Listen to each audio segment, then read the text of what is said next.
Bonjour et bienvenue dans question-réponse numéro 24. Aujourd'hui une question de Monsieur Curieux qui me dit « On voit de plus en plus d'équipes qui jouent avec un jeu fermé, est-ce que tu penses pas qu'à terme le football spectacle va disparaître ?» Merci pour ta question et non, je vois pas de plus en plus d'équipes en fait qui jouent avec un jeu fermé, c'est-à-dire que dans les différents championnats ou dans les différentes compétitions, l'équipe souvent qui a le moins de chances de gagner joue avec un jeu plus défensif mais pas forcément plus fermé.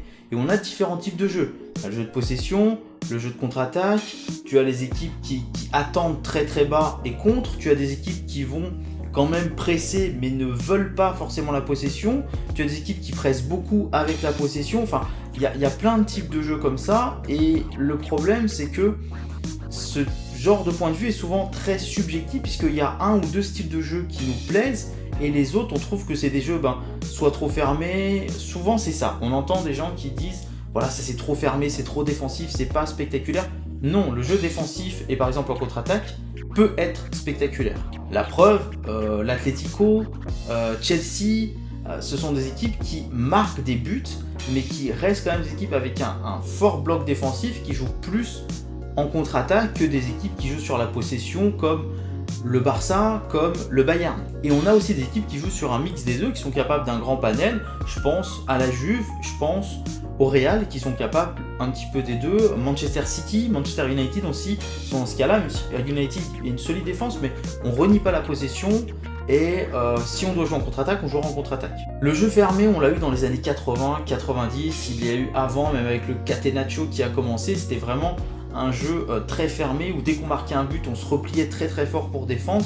On l'a vu avec l'Inter de Mourinho et c'est vrai que ça peut paraître anti-spectacle, mais qu'est-ce qu'on attend du football spectacle? C'est ça aussi la question, si on attend des buts. L'Inter de Mourinho a marqué beaucoup de buts, des équipes qui jouent défensives avec beaucoup de contre-attaques comme l'Atlético, comme Chelsea marquent des buts, comme l'équipe nationale d'Italie marque des buts, ça reste spectaculaire. Donc du coup, il y a des équipes aussi qui prennent la possession et qui ne marquent pas de buts.